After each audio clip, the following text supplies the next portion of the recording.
araw sa inyong lahat. Ang kwentong inyong matutunghayan ngayon ay tungkol kay Alma at sa kanyang bayaw na si Lando. Si Alma ay asawa ni Migs. Maganda, masayahing may bahay, maputi at sexy. Mapapalingon ka pag dumaan ito sa harap mo. Si Migs naman ay kasalukuyang nasa ibang bansa dahil sa ito'y seaman.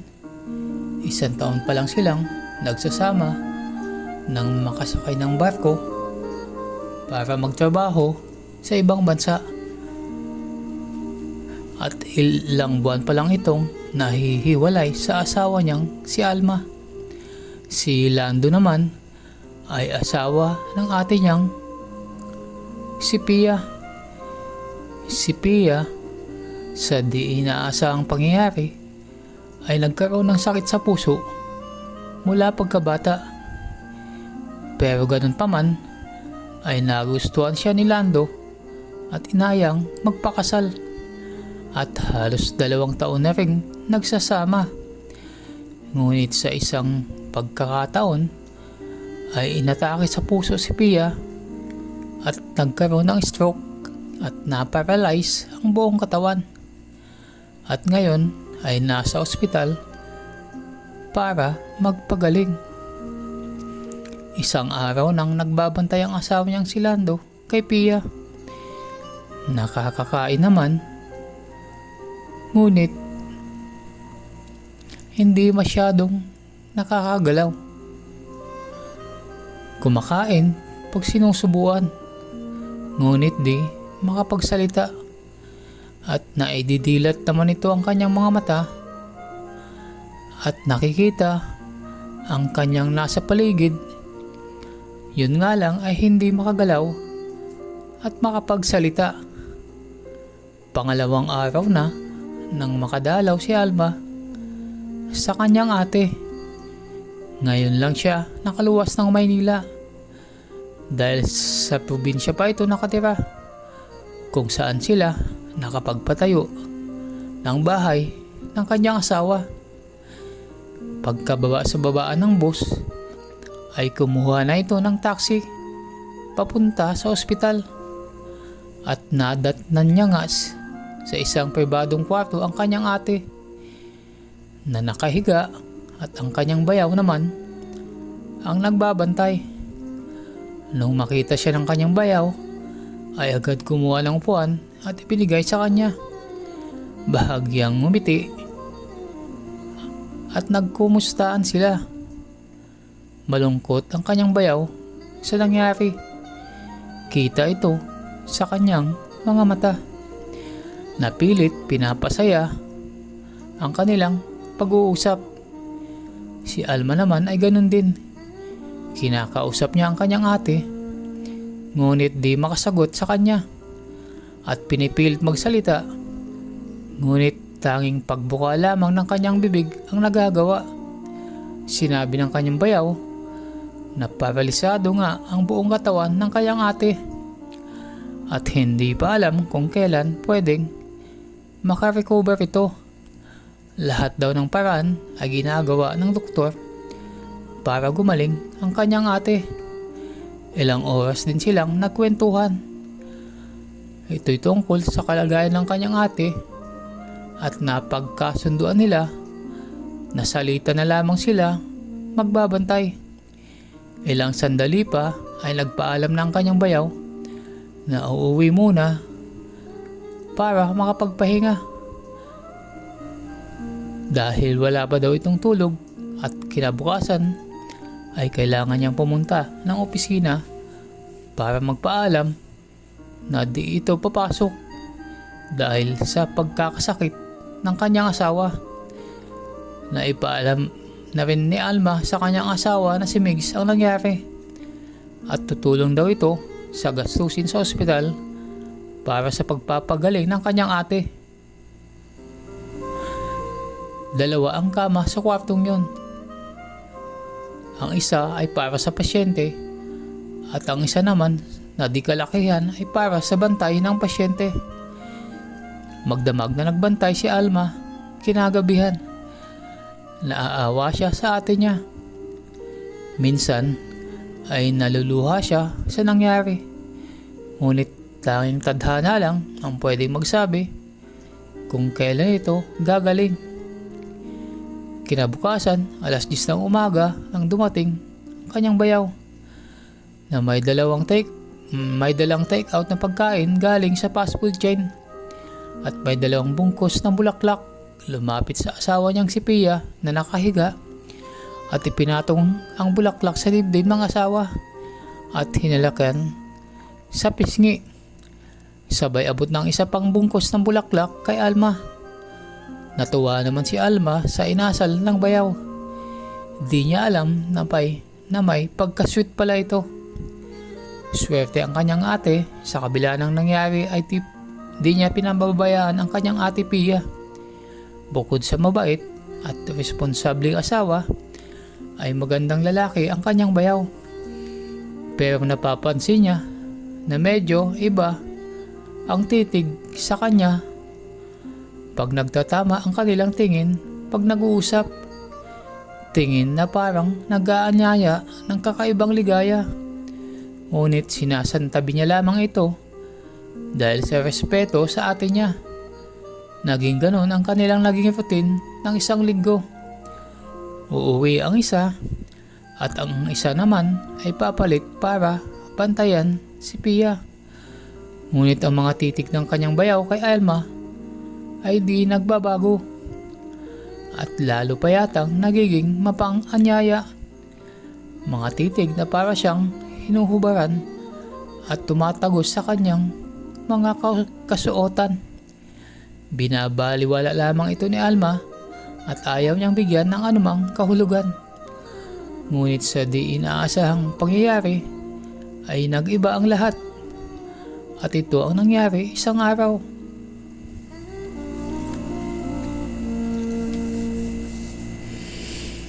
Nadatnan niya ang kanyang bayaw sa kwarto ng ospital na nakatungo at tila humihikbi. Laglag ang mga balikat. Nang maramdamang bumukas ang pinto, ay iniangat ang muka at nang mapagtantong siya ang dumating, ay lumapit sa kanya ang kanyang bayaw at naiiyak itong yumakap sa kanya. Wala na yatang pag-asa ang ate mo. Inalong ni Alma ang bayaw niya at hinagod ng kanyang mga palad ang likod nito para naman mabawasan ang nararamdamang awa sa ate niya. Inilapit si Alma paharap sa ate niya sa kama. At ang kanyang bayaw naman ay nasa likod niya. Tingnan mo ate mo, walang reaksyon. Kahit ano gawin natin. Tuluyan ang umiyak ang kanyang bayaw. Yumakap ito sa kanyang likuran at sumubsib sa kanyang batok. Damang-dama ni Alma ang mainit na hininga ng kanyang bayaw. Nagtatayuan ang kanyang mga balahibo.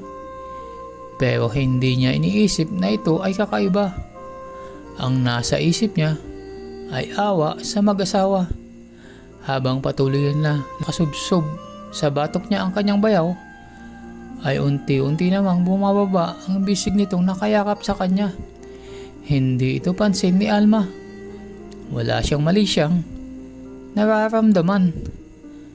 Hanggang sa umabot sa ibabaw ng kanyang hinaharap, ang bisig ng kanyang bayaw ay hindi pa rin ito binibigyan ng masamang kahulugan ni Alma.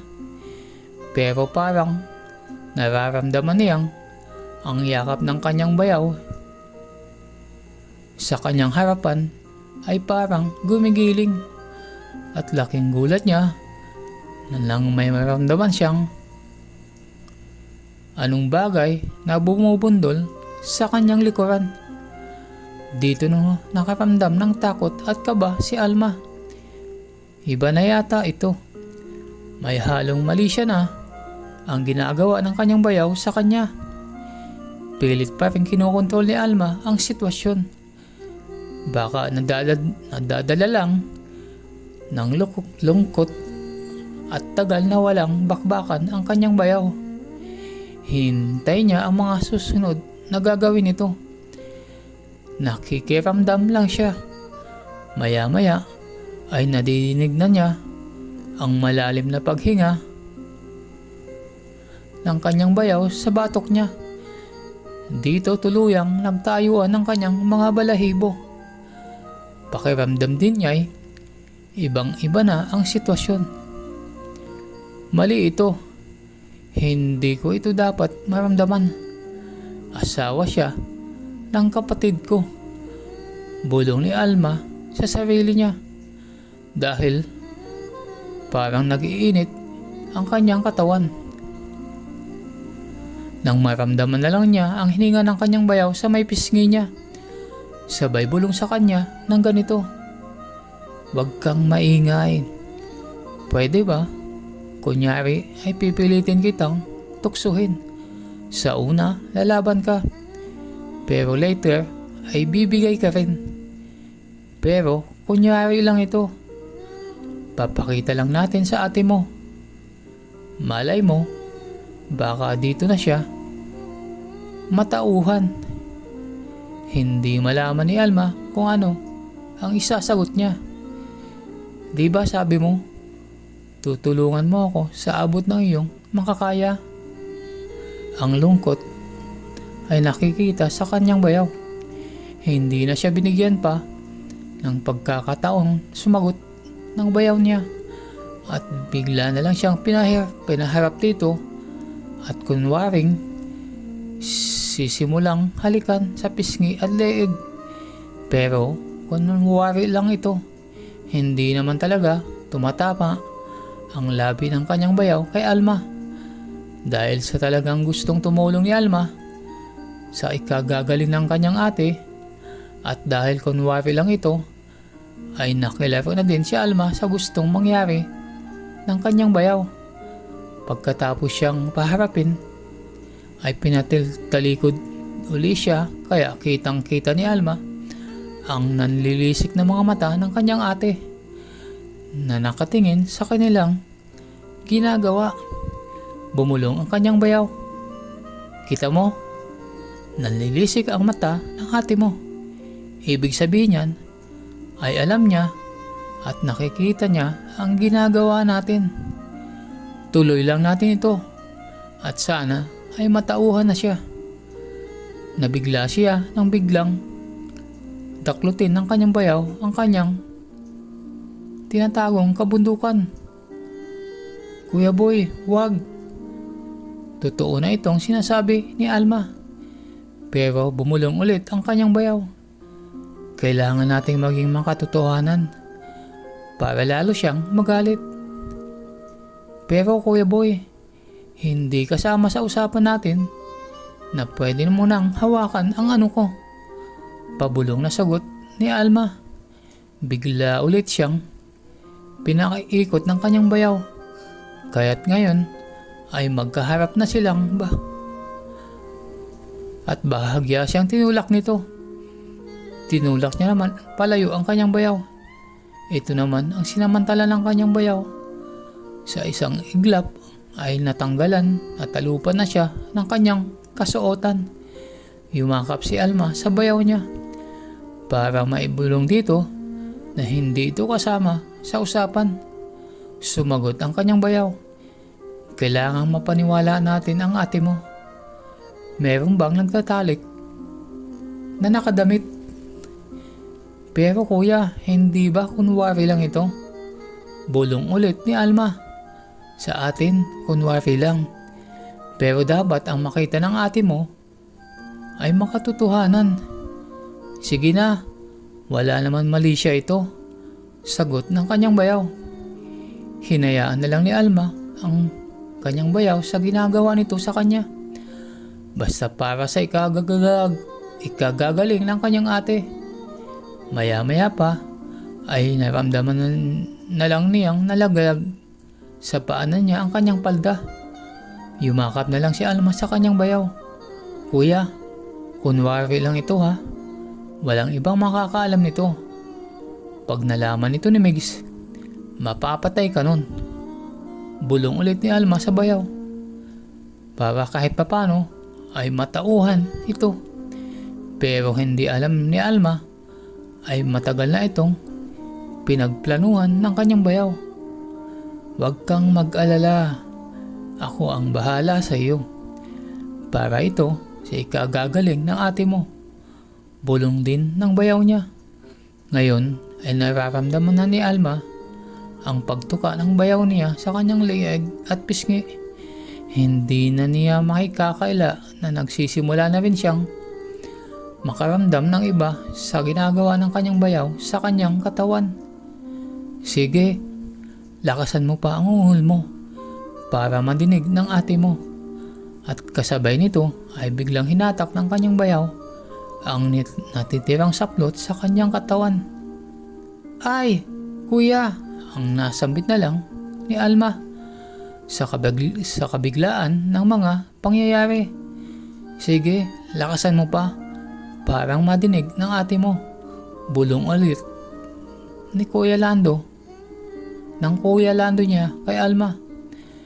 Nahiwatigan si Alma sa gustong mangyari ng kanyang bayaw.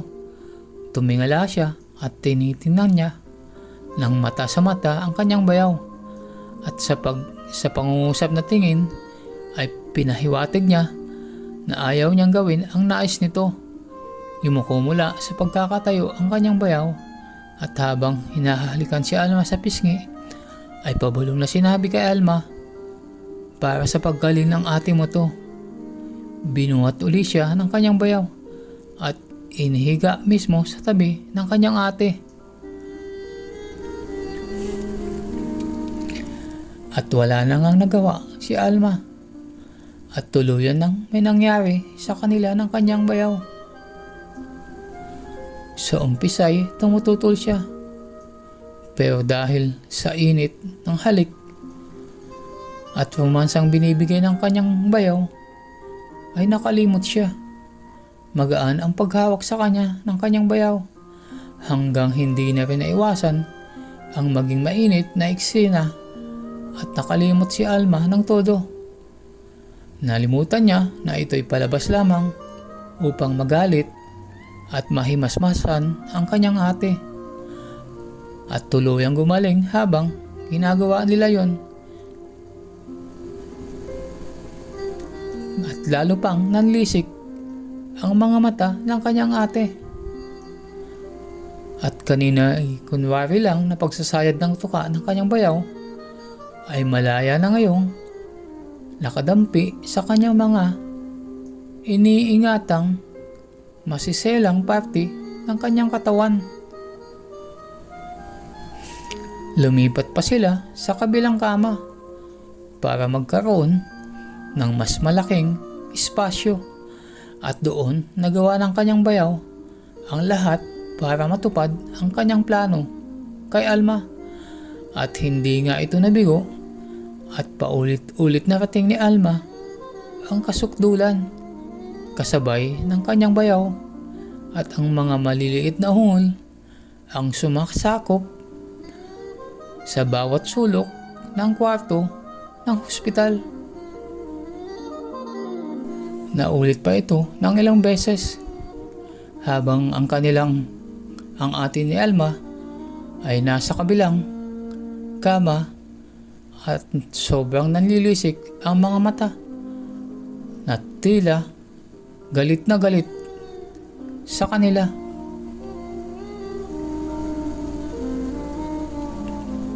Pagkatapos ng sandaling iyon ay nagpahinga ang dalawa. Nang bigla silang magulantang, nang kapwa sila mapadako ng tingin sa kabilang kama. Nagkakawag ang ate niya na si Pia at parang kinukumbulsyon. Kahit pagod ay biglang napatayo ang dalawa at dinaluhan ang pasyente. Sabay ang pagdampot sa kanilang mga damit at saplot para ito isuot. Ate! Ate! Ang pasigaw ni Alma sa kanyang ate. Napalabas naman ng kwarto ang kanyang bayaw at nagtawag ng doktor. Maya-maya pa ay dumating ang doktor at sinuri ang pasyente at inutusan ang mga nurse na ilipat sa emergency room ang pasyente. Ilang oras din nagantay si Alma at ang kanyang bayaw sa labas ng emergency room. Nang biglang lumabas ang doktor at ito'y may masamang balita sa kanilang dalawa.